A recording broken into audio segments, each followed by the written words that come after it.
Jeez. All right. Well, welcome back to the Breaking Ice podcast. My name is Josh Ferguson. Today I'm sitting here with Sylvia Clement. I have the absolute pleasure of being here today.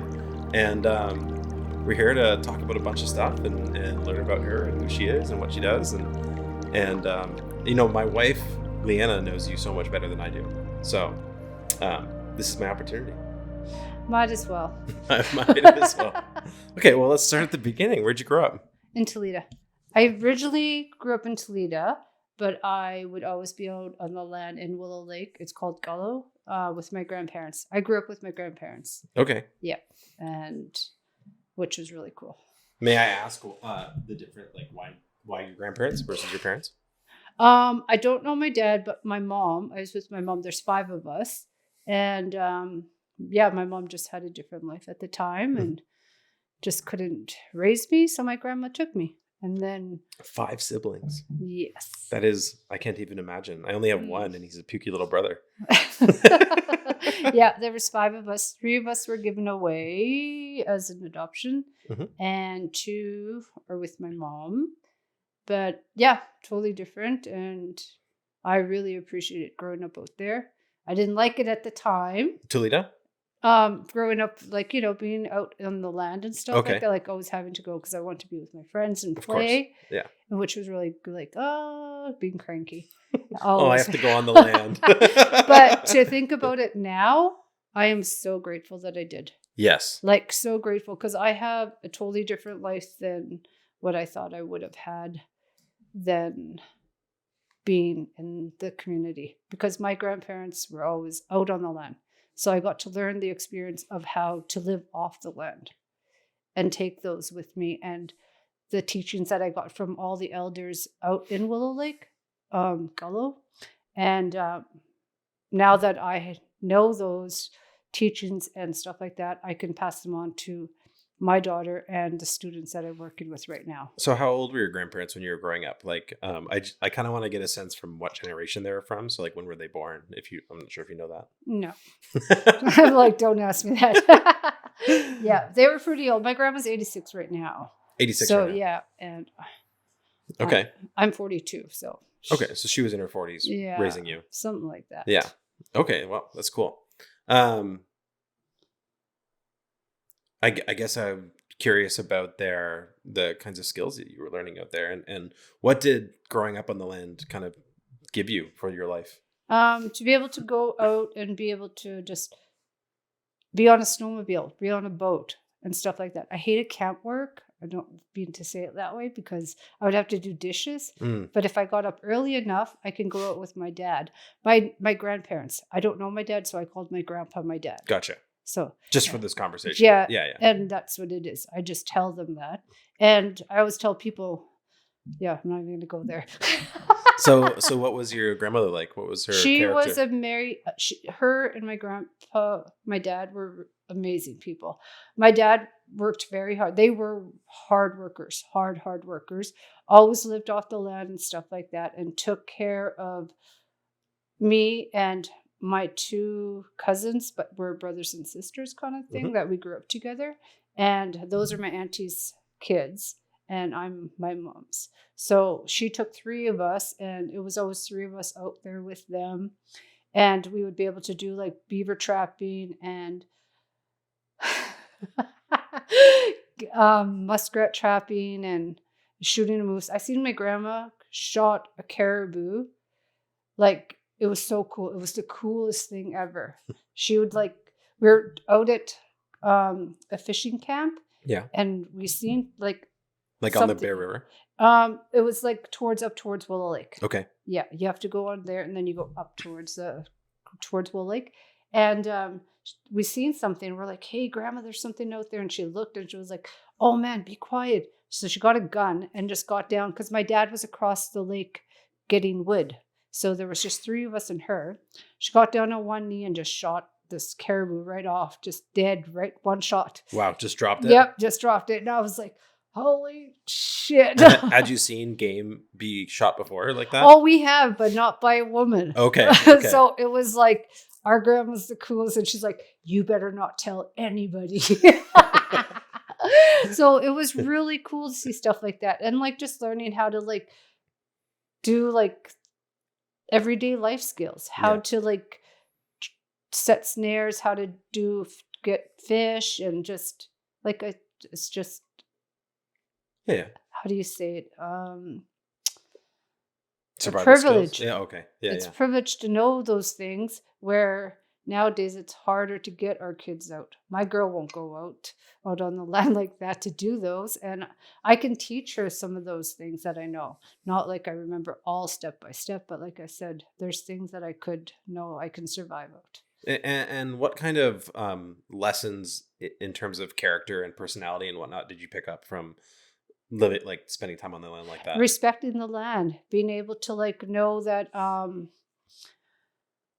what's out there is what you give back. So like when you take something and you share with your community, like in Willow Lake, everybody shared their moose when they got them, or shared fish when they got them, and just like back and forth, whatever. And people just being with each other, learning to respect one another as things would happen, and working as a team and a group when things were happen, like a skidoo went in the water or something, you work together to get that out, Mm-hmm. and to make sure everybody watches everybody's kids at the time, like, and they're just like, everybody's doing good, everybody worked together. That's for me. 1 second. I just want to make sure.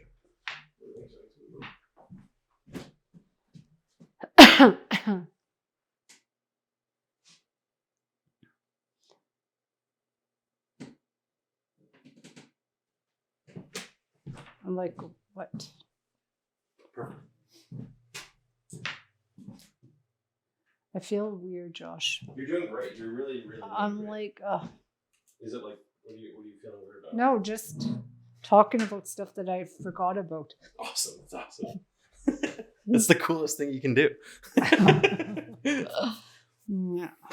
Well, one thing I love about doing this is kind of capturing these stories, because they're valuable. dying. They're dying and they're valuable, Mm-hmm. and especially like from the people who experience them. And soon enough, it'll be 1 or 2 generations where, those stories are still around, but like, oh yeah, like my grandma or my mom or whatever, and the kids won't have the same kinds of experiences. So I don't know. It feels like a unique opportunity. Well, do you have a time, a summer? Well, actually, tell me about like the how the year went. Like, did you spend? Because when I was talking to, wow, totally forgetting his name. It's okay. When I was talking to another guest, he was telling me about how much time they spent on the land, and I assumed it was in the summer, and he was like, no, we spent all winter out trapping. So I'm just kind of curious about the flow of your year when you were growing up. So it would be like, as winter comes, so you'd go out for the winter and hang out, and then you'd come back for Christmas, and then for fish season, when it starts to thaw out and stuff like that, and you go out for geese hunt, we'd go out for geese hunt, and then we'll go back to town, then we'll come out for fish season. Okay. So it was like periods of time in each season. And most families spent most of the winter outside of the community? Used to. Yeah. They're different now. Totally. Yeah, not as much as they used to. Because I know a lot, like in Willow Lake, people, like we would go out randomly in the winter and stuff like that to be out there, especially if we got in trouble. Mm. If we got in trouble, we knew we had to pack and go to the bush. And like, no, that's not what they're raising. You know what I mean? Like if you got in trouble, you knew that you would be sent out to the bush? Yep. Okay. And we would be out there, and it was like, oh my God. But it taught me well, like, don't get in trouble then, or just don't get caught. But for me, when we used to go out, it would be mostly around springtime that we would spend most of the time out there. So winter times were just like random little trips and stuff like that. So a couple weeks or whatever. But springtime was the most time that we spent majority of out in the bush. I assume because the travel was pretty easy with the snow and the ice, and the temperatures were bearable. Yep. So it was good. And then summer rolled around and it was like, it's hard to get around in the same way. And you have to go up at a certain time just because of the water levels and stuff like that.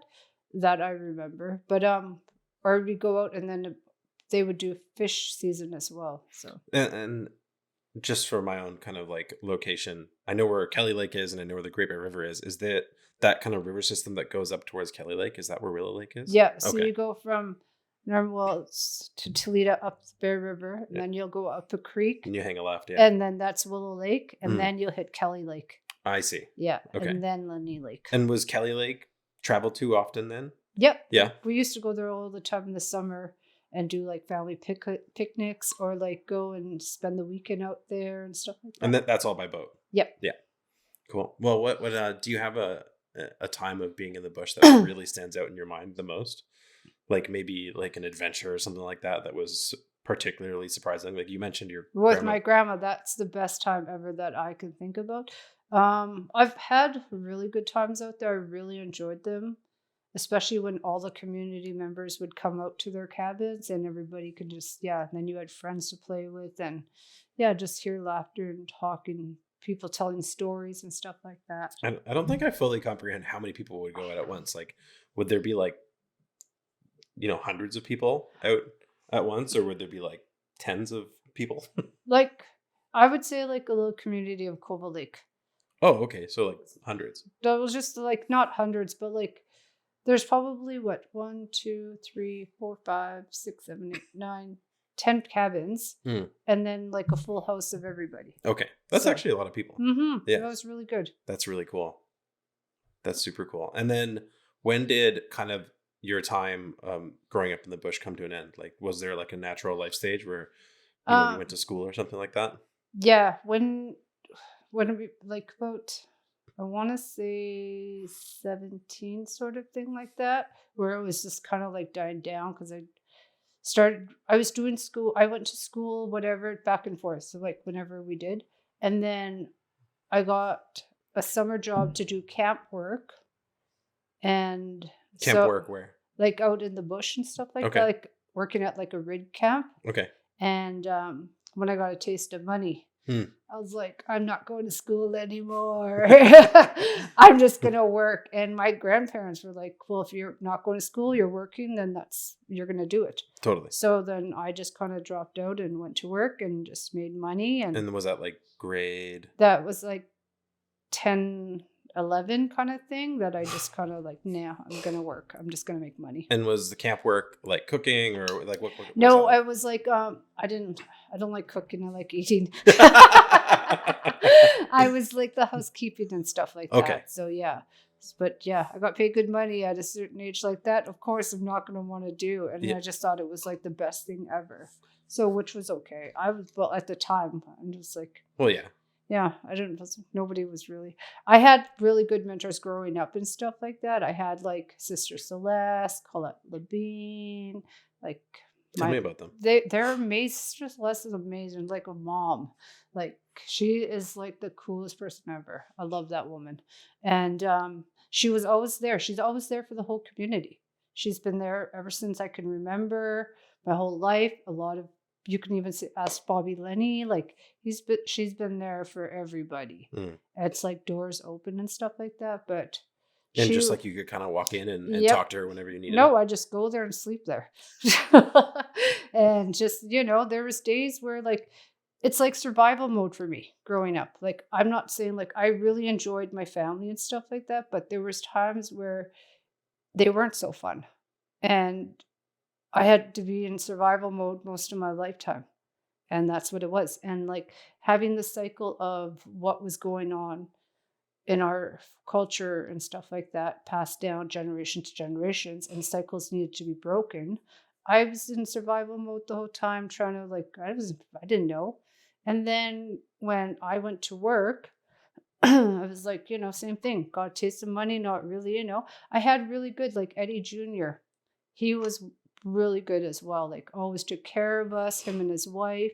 Yuggle and Stella always took care of us. Like I had a lot of people that watched out. Even though I didn't think people were there, they were there. And now that I'm older and that I think about things, it's like I did have a good army of people to help me on this road that I'm on. And it's been a lifetime, but being stubborn at 18 years old, thinking I know everything. And I'm like, yeah, I'm cool. I'm making money, whatever. I don't need school. Yeah, no, it wasn't cool. I was so mad at myself being and then I had my daughter at 24. What am I going to do with this baby? Like, oh my God, like, seriously. Yeah. What was that? What was that kind of transition? Oh, she changed my whole life, Yeah. that kid. Like, seriously, like, I thought, like, okay, I can't give her the same life that I was growing up in. Like, I love you know what I mean? But in survival mode, I don't want this child to be in survival mode. I want her to enjoy it, you know? Yeah. And I didn't know how to be a mom. I don't know. And being with her dad and stuff like that, you know, I'm grateful for my daughter. It wasn't a very good, healthy relationship with her father. And then, so that was like, I'm going back to school. There's no way that I'm going to be working 2 weeks at a camp and leaving this child. Like I have detachment disorder. Okay. You know, through my mom. Yeah. And just whatever that is like. I didn't want that for her. Yeah. So I don't want to leave her for 2 weeks at a time. I picked myself back up and went back to school. That's fucking badass. It was awesome. And it was funny because somebody told me, they're like, why are you going back to school? You can make this money, blah, blah. Did you go back to finish high school or did you go into post-secondary education? I went into the college. Okay. Yeah. So that was a different story. Yeah. It was an adventure. Yeah. And then somebody told me, well, why are you going back to school? You're just going to be back here doing the same thing anyways. Watch me. Oh, that made me, OMG. There is no way I'm coming back here to do this. And I was like, as hard as it was, I did it. Toledo didn't work out very so well. So I called Dudley here and I explained to him like, hey, like I'm trying, he's like, if you can move here, come here, I will help you. Packed my house in 2 days, left everything, packed whatever, came here and started a new life. Whoa. And I was not doing that to my kid. Yeah. And lucky that I had Angie and Bobby, because Angie had a home care, day home, and had taken my daughter in. Okay. And her and Morgan, Rihanna's an August baby, Morgan's an October baby. So they're like sisters. Yeah. From different parents, exactly like sisters. And I'm so grateful for Morgan because Rihanna has a sister. Because I only have one child, but Morgan's ours too. I love Morgan. And I'm so grateful to Angie and Bobby because Angie took her in. So while I can go to school. Mm-hmm. So that made... So were you doing classes at Aurora College? Or, yeah. And was that online? I don't exactly know how that works. No, it was just, I was doing basic courses here and there throughout the college with Dudley. And what were you studying? Just English, math, just the basics to get me to go and do upgrading. I see. So just get me back on my feet because I've been out of school since I was 18, making money. 6 years, making that dough. Yep. Yeah. It's not worth it. It was not worth it. I should have stayed in school. I should have. But anyways, I did it. Hindsight is 20/20. Yep. And then, so I came here. I went to school, did what I could. I went to Fort Smith. I did upgrading. And then I did office admin because they didn't offer the BEd program. Okay. I already knew I wanted to be a teacher. I just didn't want to do the work. I'm not lying. That's true. I knew I wanted to be a teacher ever since I was with Sister Celeste. That was my inspiration. Her and Colette Labine were one of the best teachers I've had in my life. Were they teachers of yours or just mentors? Yep. Nope. She was a teacher. Sister Celeste owned the daycare. Okay. Or the preschool in Toledo. Colette was my grade 3 teacher. Okay. And I always was like, I want to be teachers like them. What was it about teaching that inspired you?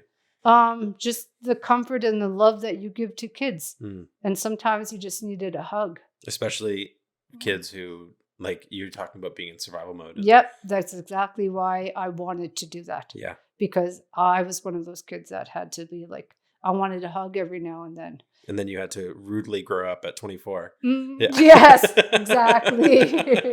But yeah, that changed my whole life to be a teacher and to have different things. And going to school in Fort Smith, I still was didn't know what I was doing, but I did my best of what I could. I still made mistakes as a mom. I still made mistakes as Who a doesn't? student.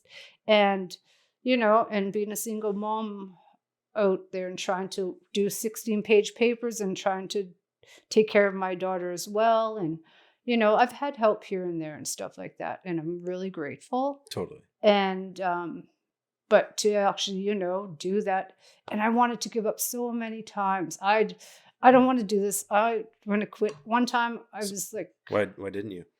I have this little girl. I want her to know that I want her to have a good home and be able to do these things and not have to worry. And I want her to finish school and be able to have those things without wanting them. So was having a daughter at 24 best thing that ever happened to you? Oh, yes. I would have been somewhere else with 10 kids. But yes, she had changed my whole world. And without that little girl. What was she like as a kid? She was amazing. She was stubborn-headed like her mom and still is. I love how kids reflect your own qualities. You're like, damn it, that's because of me. Yes. Yeah. And honestly, and I always tell her, you speak the truth. Like, you speak what's on your mind. Like, because I was always told, be quiet, don't say that. Like, shh, But my grandma and, my dad were like, my grandma was always say, like, you respect people the way they respect you. And I was like, well, this person, she's like, no, even with elders, you respect the elder if they respect you. And I was like, oh, damn, grandma, like, where you come from? But like, she didn't no, she loved and did the best she could for us. But I think she babied the boys way too much, which is okay because I'm so grateful for her where I am. But I was like, at the same time, I was like, why did she baby the boys too much? Because boys are privileged at that. Okay. In our culture sort of thing, like, girls and stuff like that work hard. And I'm grateful because I look at the way we were both raised as like, we were in the same home, but I had to be home at a curfew time. If I was 5 minutes late, I was 2 days grounded. Like, I didn't have the same. Into the bush. Yeah. And same rules with the boys. They didn't have any. Okay. So now when I look at our lives now, I'm like, I'm a teacher. I'm happy where I'm at. I'm not, and I'm grateful, but you have a choice. You have a choice. And I was like, I chose to just kept pushing and pushing and pushing. And I'm not sure about the other two, but they are where they are. So tell me about finally becoming a teacher. What was that like? What, like that experience of kind of like actualizing that? It didn't sink in. I'm just like, it was like, did I really do this? Like, because when I looked at the transcripts, it was like 2 ticks off, 5 courses down. So there's like 24 courses you have to go through.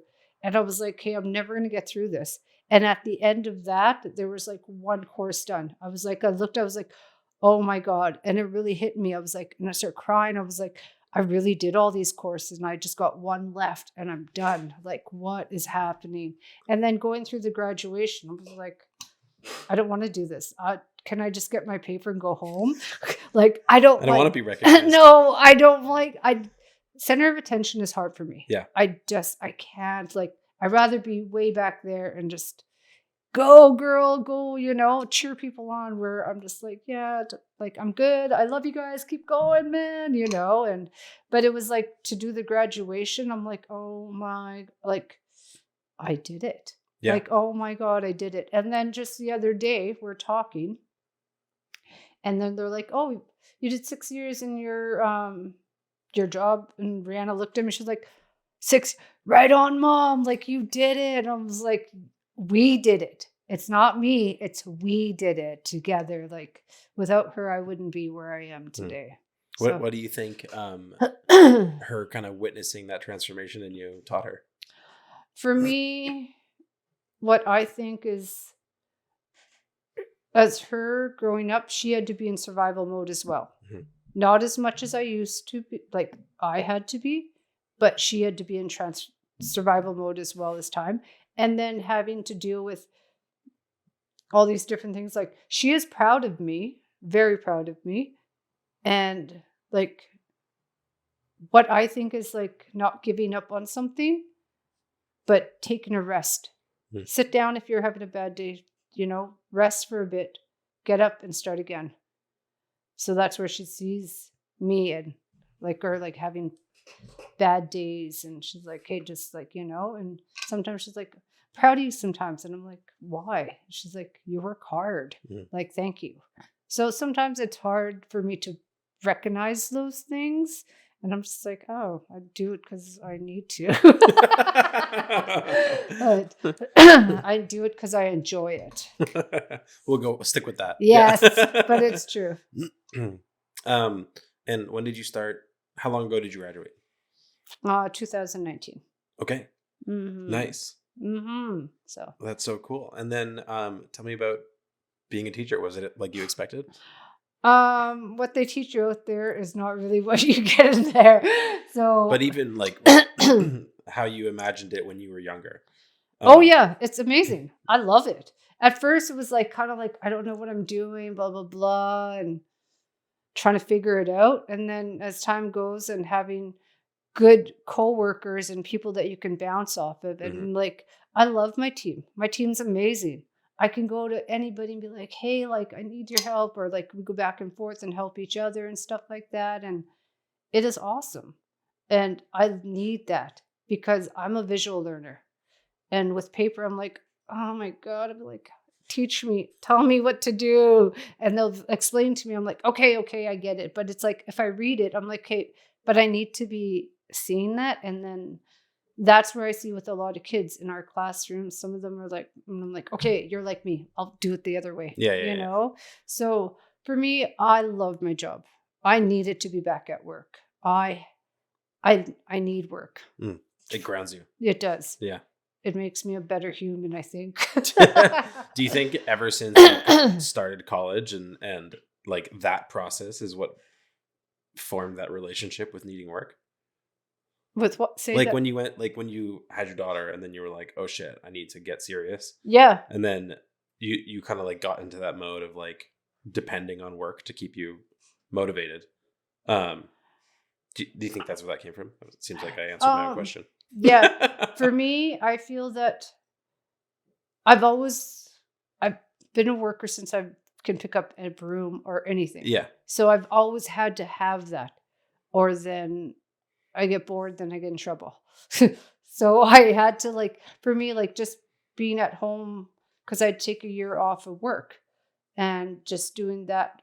It was like, I can't do this. Like, I need to be at work. I need people. I need my kids at school to be able to get going and bring my spirit back up. And that's where a lot of it comes from, where I'm a workaholic. I need it. Just say it like that. And I'm proud of it. Yes, I'm a workaholic. I need it. Yeah.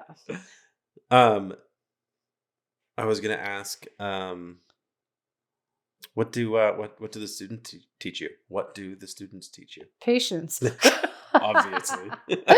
Patience, and to be able to, like, I learn everybody's different learners. Everybody. And just the joy of seeing them get that spark of something, and just like, oh my God, this is so worth it. I understand. They got it. I'm like, and it makes me happy. Somebody might not get it that day. They might get it in 2 days, yet they still got it. Oh yes, I did my job. Give yourself a pat on the back. Yay. I always tell my kids that. I'd even do it. And so what's your daughter up to now? She is doing some upgrading at the college here. Okay. Yep. So. And how's that? And it feels like she's kind of in similar footsteps. Yeah, it's been a really tough year for us. So she was going to school in high level, and then I just brought her home, and just the balance of trying to do. And so we just kind of shut down a year of just getting to know each other again and trying to get back on her feet. How long had she been in high level? She was there she started off for about 4 months maybe, and I brought her home just before Christmas, sent her back, and then she came back just after Christmas. Okay. And then it was just like, no, survival mode after that again. And what was empty nesting like? Was that weird? No, it was hard for me at first, but then I was like, okay, no, that'd be better for her because they have more opportunities and the more help that she needed to do her stuff. And she wasn't comfortable here with just back passes of different things. And what does she have goals of what she wants to study? She wants to go into, I'll let her answer that for herself because I'm not going to give up her thing. Just caught myself right. Yeah, I was like, nope, I can't answer for her because I don't want to jinx her goals. Tell me about a memory you have with your daughter growing up that is outside of studying and kind of just day-to-day life. Day-to-day life. It was awesome. She had a big imagination. She played. She did her thing. One time we were going and she was going to a dance and she was like so proud, just like 8 years old and getting all ready. And I was like, oh my God, she can't go to a dance. Like, what is no way? Because I'm like, I'm sorry, but like, what would Rihanna and Morgan say? Go for it. An uptight mom, like too like, oh my God, you can't do that. No, it's after blah, blah, blah. Like, right on it. But when she was going to that dance and I'm walking her to the dance and she's like, you cannot come in and blah, blah, blah. And I'm just like, where's my baby? Like, what happened? And just seeing the different growth in her is what makes me like, oh my God, okay, we're doing this. And seeing her go to that dance, it was the first time I've ever like let her go on her own to do something like that. So I'm waiting, like, what am I going to do with myself and stuff like that. Have some time. Yeah. And it was like, I could have done homework, but I was like, what if somebody be mean to her? Or like, my mind just goes too fast over and just, I got to back off a bit. But sometimes I hover too much. Yeah. Did she meet your grandparents? Oh, yeah. Yeah. Yeah. She met, my grandma's still alive. Oh, okay. And my dad had passed on, God rest his soul. But yeah, she has met them. She was about 1 year old when my dad passed away. So like just, she never has memories of him. No, just, pictures and stuff she has of him. But yeah, she's met my grandma. And your grandma's still alive. We got to get her on the podcast. Oh my God, she's amazing. That would be so cool. Yeah. Oh my God. She would probably just laugh at you and tell you to... Go study. Yes, exactly. In her language. I want to talk to her about shooting that caribou. That would be awesome. She'll probably be mad I told the story. She probably won't find the podcast. Yeah. She'll probably save. Oh, I will send it to her. I'll be like, Grandma, look at this. Yeah. So a lot of this is why I'd like to do it, is just so that my daughter can see. Mm-hmm. Can we talk about the diagnosis? Yeah. When did... How? I don't know anything about it. So like, what were you feeling anything before you went and figured it out? There was bruises on my back that was coming out, and a friend of mine was saying, hey, there's a bruise on your back. And I was like, I don't know. Didn't fall down, whatever. Just, I don't know. And survival mode. And then after that, it was like, we went on summer holidays, came back. And it was my daughter's birthday. 2 days after that, I ended up in the hospital. Oh, shit. So it was a very fast one. And so got sent to Yellowknife and then went through this thing. They couldn't figure it out. There was an infection somewhere. And so then they came and said, hey, like, look here, 1:30 in the morning. They're like, yeah, it looks like you might, but we're not 100% sure. You need to call your family. I was like, by myself. I was like, what the hell do I was like, I'm not going to call my family until you're 100% sure. Yeah.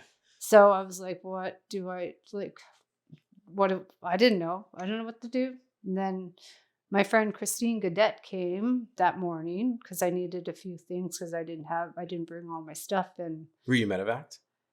No, they couldn't because we were shortage of medevacs. Okay. So I ended up staying in the hospital here for 2 days, and which they took really good care of me. And I was in Yellowknife and just didn't know what to do. Like, okay, let's pick your shit up. And so then they gave me antibiotics, stayed in the hospital for a bit, and then they let me out. They said, we'll give you 4 weeks and we'll let you know if it's 100% sure. So what were those 4 weeks like? Were they a long 4 weeks? Oh, I drank. I didn't know what to do. And like I said, I just fucking, I had my days where I was like, okay. And September 12th is the day I got the phone call saying I was 100%. So they sent me out the next day, and they're like, okay, because when they first found out, it was nothing. It was just a tad. 4 weeks later, it grew so big, and then they waited so long because I found out August, September, October, November. They finally sent me out to do treatment. It was too late. It already went into my liver. Fuck. Then they said there was nothing they can do for me. I had 1 to 3 years. And I was like, what the hell? Are you fucking kidding me? It went from nothing to that. Yeah. So that's like scary fast. It was. Yeah. And I was like, okay. Because when I found out September 12th is the day that I just stopped everything. Because I didn't know what to do.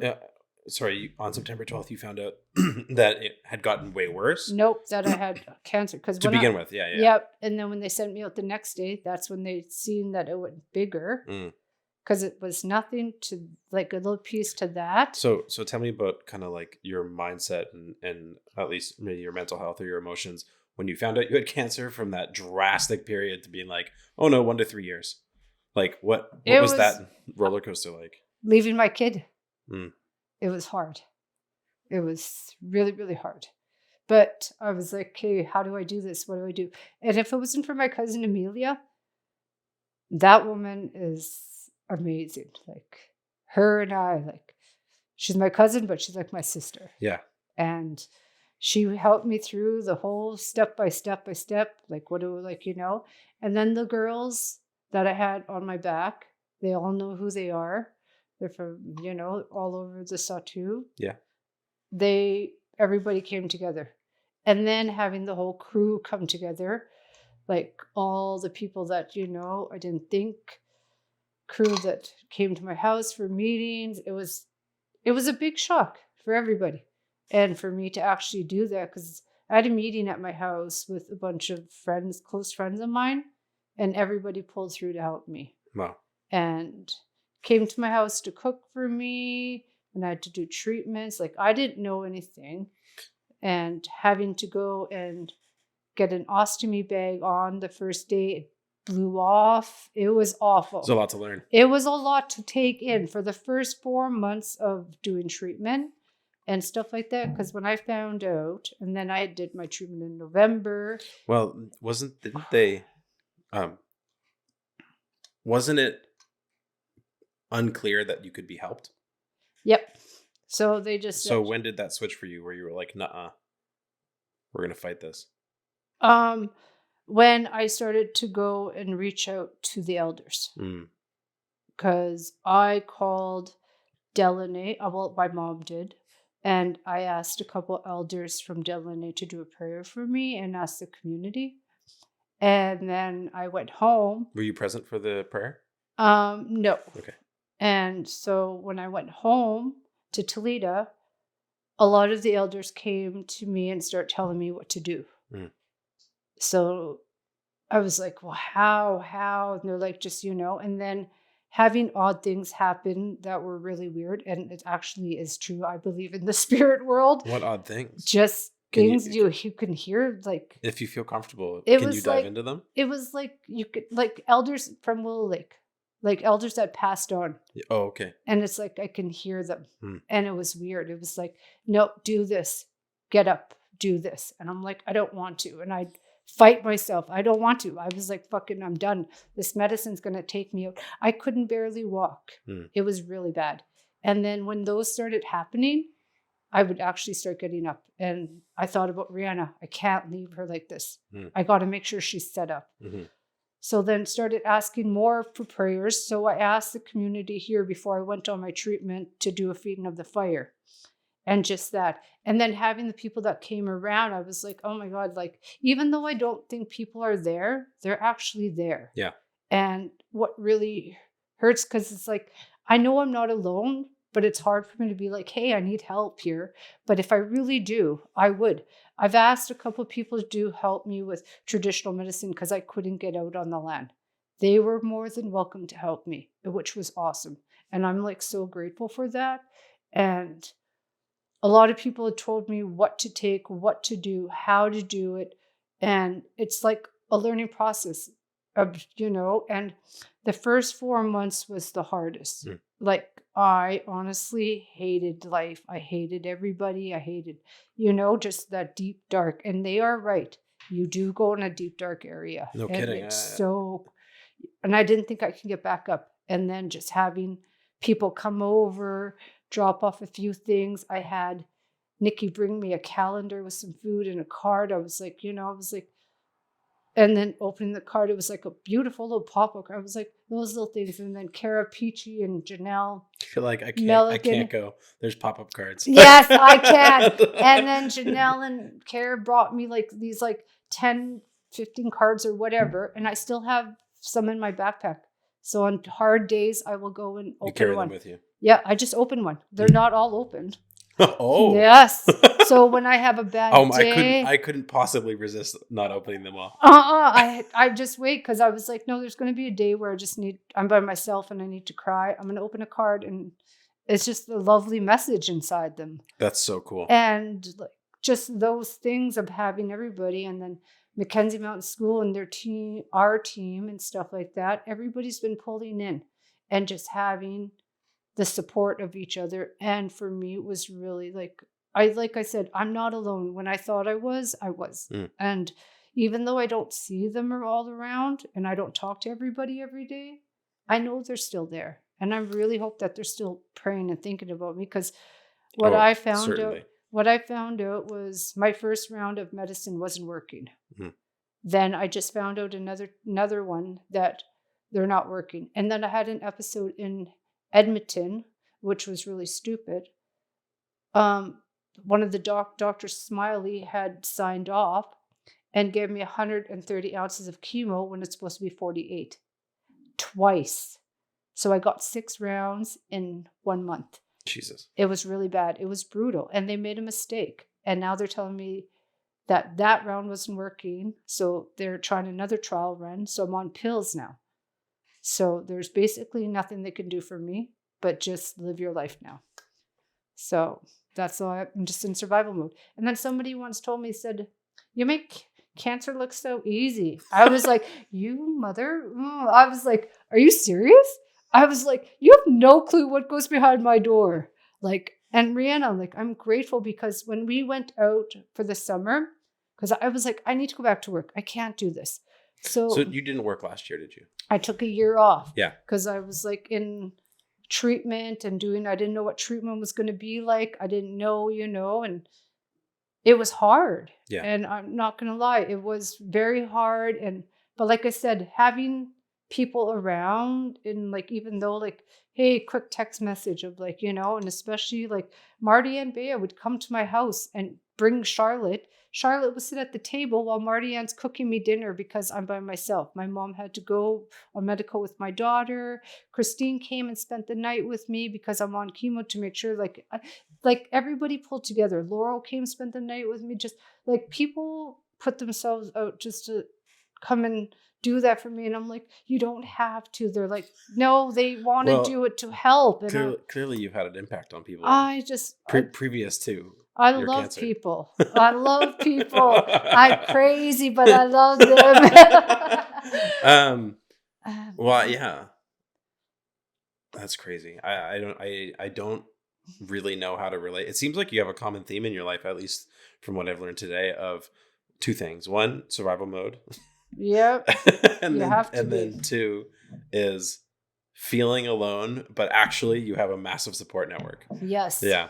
And that's where it is. It's okay, and going out,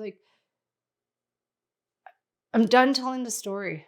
I just want to enjoy people now. Because totally. I don't want to think about it sometimes. And it's but it's in my head every day. And I'm kidding. Nope. But then when I found out I can go back to work, because we went to Edmonton and my daughter had a really hard time last year. But when we went on the summer holidays and we were in Edmonton, I was doing a course for my linguistics for the new position I have. Mm-hmm. And then we went off to Cambridge, Ontario to visit families down there. Mm-hmm. And just through those times of 4 weeks we were gone, she had grown up so much. Your daughter? Yes. Yeah. Of like, okay, like I really have to be okay, like, you know, trying to figure out, and she's like, you got to let me do this on my own. I'm like, okay, like, you know, like, geez. But I'm like, no, because I need to make sure that she is set up. How old is she? She's 18. She's 18. Yeah, but she's still my baby. Well, Yes. I can't imagine. I remember growing up and my mom being like, "You'll always be my baby," and I'm like, "Mom." No. But then when you have a kid, you're like, "Yeah." It's true. And like, and it brought me and my mom so much closer, like so much closer. And it's just me and my family's so important. Where before I'd be like, well, I guess so. My next question is, what has been the good byproduct of your diagnosis? I know that's a kind of a... No, actually it's not, because for me, I know cancer sucks. It does, and I accept it. Totally. I have it. It's part of my life now, and it is what it is. But for me, I've never been happier. Oh. I've never been... Okay, well, when you walked in today, I hadn't seen you in a long time. I've only like texted with you, talked on the phone, and you were sick like 2 days ago, and you sounded really rough. I was. I had a bad head cold. But the point being, as far as I understand, it doesn't sound like treatment's working very well. No. And when you walked in today, I assumed that it was totally working because you look radiant. It's the elders, people, and the traditional medicine that I believe is working for me. Well, Leanna told me that you're drinking spruce juice. I drink 4 different kinds of medicine from the land. My God. I don't know anything about this stuff. And she came home from the cultural day with, some spruce juice. And she's like, oh, I have a sore throat. And she's like, I'm going to drink a cup of it. And then I heard her in the kitchen and I was like, whoa, what is this? And I went in and she's like, it tastes like you're inside a tree. Yeah. And Kathy Pope made that for us. It was so cool. It's funny. But yeah. Like, it does. It tastes like you're inside a tree. Some of them are very strong. I had, I needed a bark from a tree and stuff. And it's one of the medicines that my dad used to drink. Yeah. And so my grandma I did exactly what all the elders had told me to do, and which is everything. But I have to believe in it. Yeah, I have to believe in the spirits of whatever plant or tree I take, or the medicine from the animals. So I was asking Stuart Pope, because I was like, I didn't have enough energy to get out on my own yet. Yeah. And so he was nice enough to go out for me and get me something. And it was good. So I'm on my last batch of it. But oh my God, it is so strong, but it's so worth it. What is it? It's just a medicine from the land. I'm not going to tell you. Yes, but that's awesome. Yeah. So, but like I said, I drink 4 different ones and use other things and stuff. But so there's not is there? I guess clinically they would be able to tell that there is progress, but like there's not. They would never recognize, traditional medicines as being like, oh yeah, that's working. No. And like I said, no, they just, cause they asked, like, I'm like, no, whatever. I use Chago. That's all you're getting. That's all I tell them. But like, at the same time, I'm like, it is what it is. And you're going to make like a miraculous recovery, and like scientific papers are going to be about Chaga cures cancer. Yeah. Like, you don't know what I drink. It's Chaga. That's all I tell them. It's Chaga. But yeah, that's all they're getting from me. If and like I said, for me, it's like, I feel like the health system has failed me big time. I'm sorry. Big time. And I put my trust in them and thought waited too long, kept waiting, and I've had arguments with Dr. Smiley, and he knows that I don't like him. Dr. Smiley. Yeah.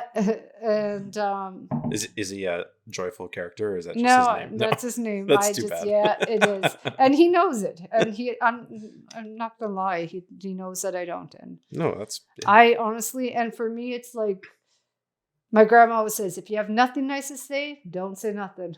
And I'm Don't like, say nothing. yes, just you have nothing nice to say. Don't say nothing. Wait. That seems like she's telling you to say something. Oh, you don't want to because you don't want to. You can't take back what you say. Yes. So you have to be very careful of how you use it. I absolutely agree. That's one thing that I try and practice in my life. Yes. Is being very careful with the things I say and trying to only say things that are true. And yeah, we're not perfect, but I aim for that.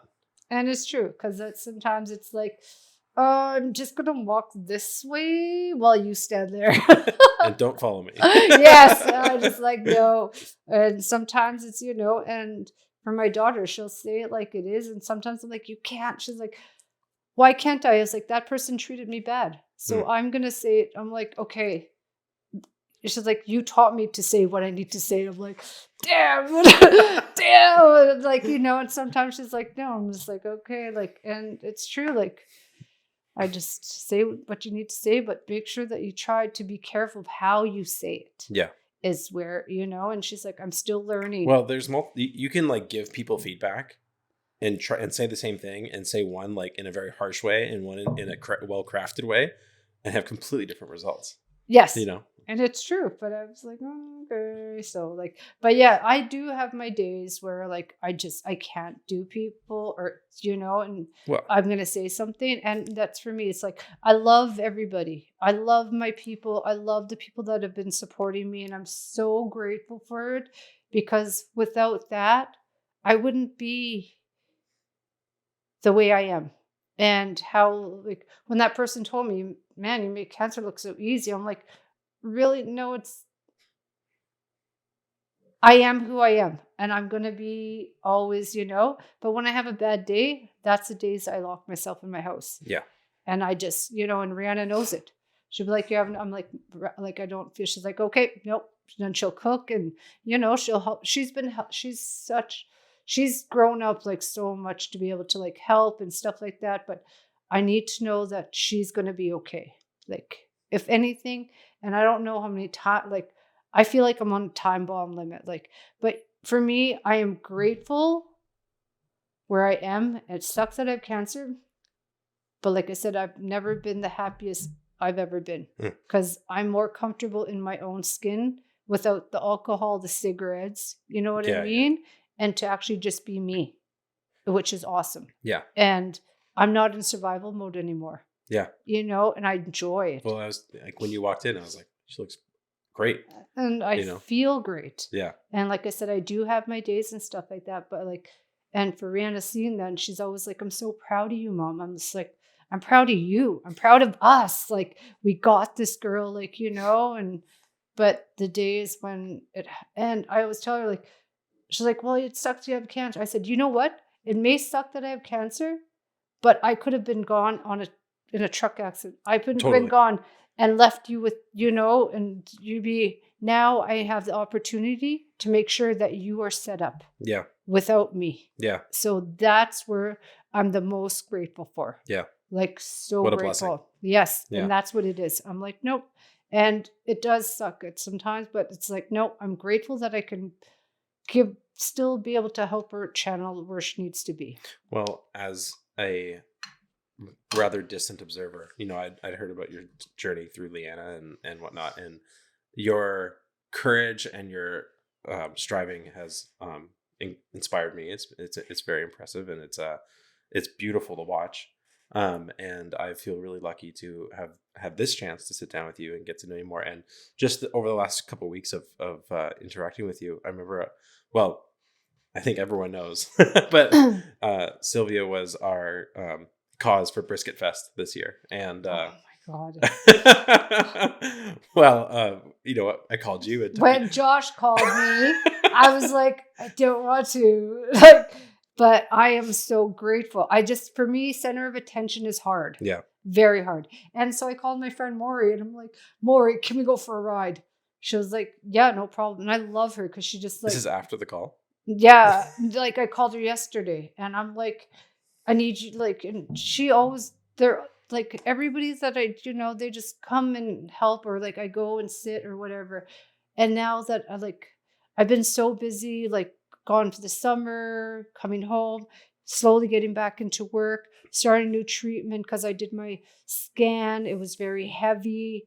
So I haven't really been out to see a lot of people yet. So now that I'm back into the routine, I can be able to join that. So I was like, Maury, can you? And she's like, yep, came pick me up. And so I talked to her about the scan, and I never really talked to anybody about it except my family and stuff. And then just that. And then I'm like, and then I was like, I'm going to do a podcast. I'm so nervous. I was like, what? She's like, just be yourself. Yeah.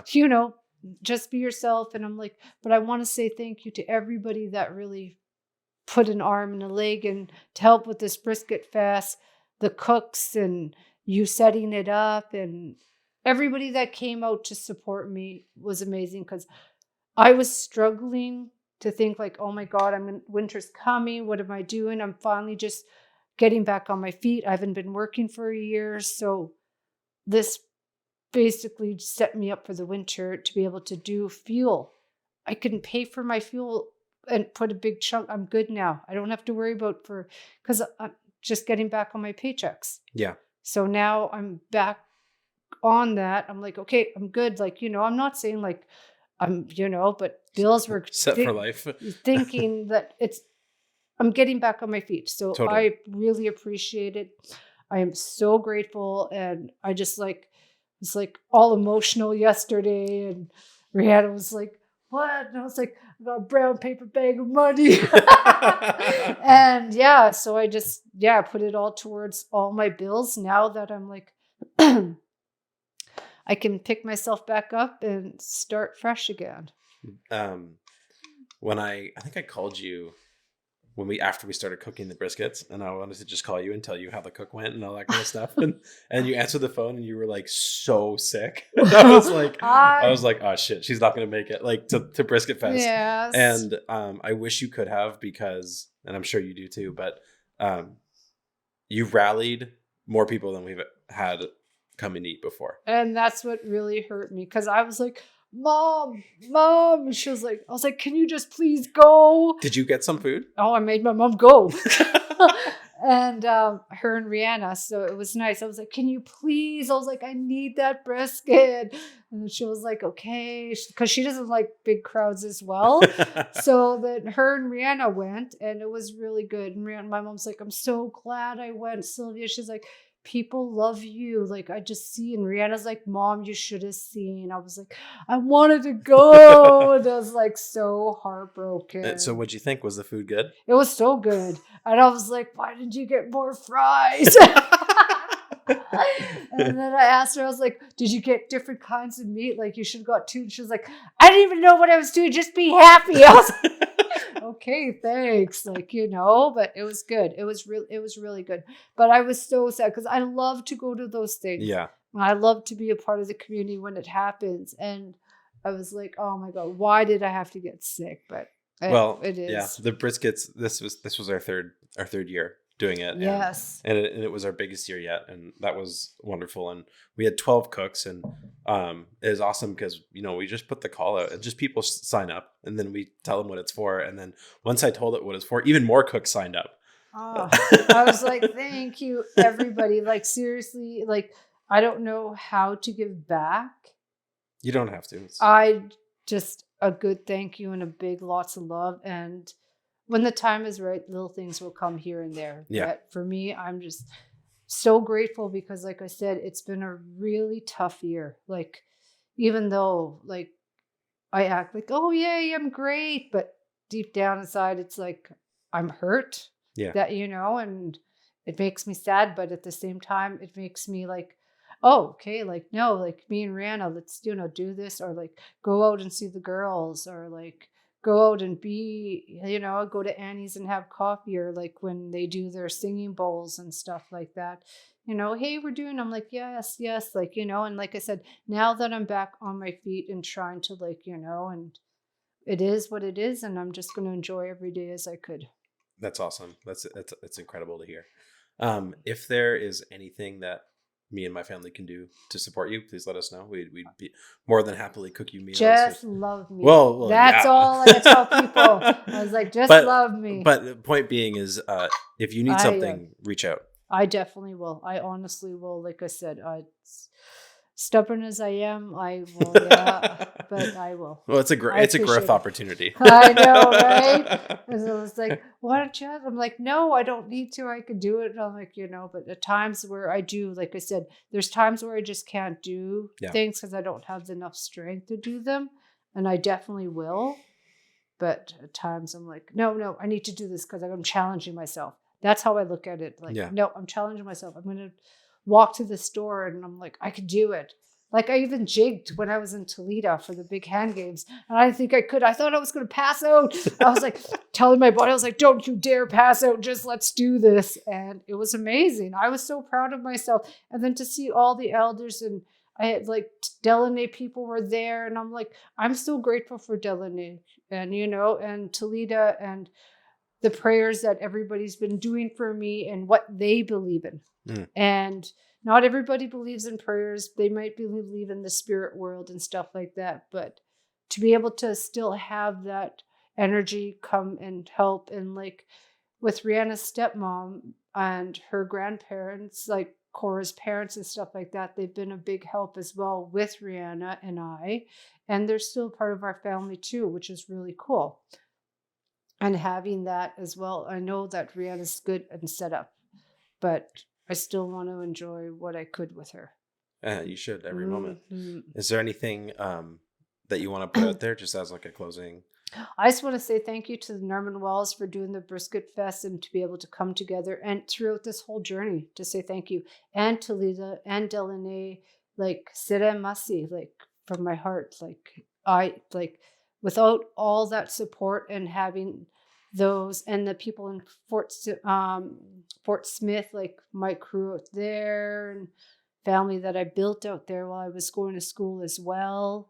And shout out to the girls in Yellowknife that have been amazing. And everybody's still there to help me. And I still love and give back is when I could.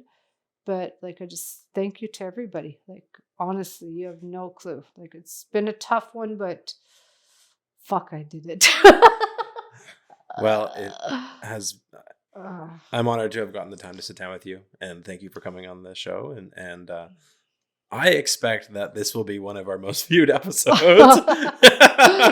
Even though you hate to be the center of attention, you seem to draw a crowd. I just want to know that I want them to know that I do appreciate it. I'm not just, I appreciate everything. Sometimes I may not show it just because I might be having a bad day or just I got bad news or something, but I appreciate everything and everybody. Well, I feel like you have a tendency or a habit of kind of being like, okay, this is my burden to carry and whatnot. But like, I'm sure you've learned that people are willing to shoulder it with you. So, yes. And like I said, they may not see them, but they are there. Yeah, absolutely. Yep. Well, thank you very much for having me. Thank you so much. Sir Messi.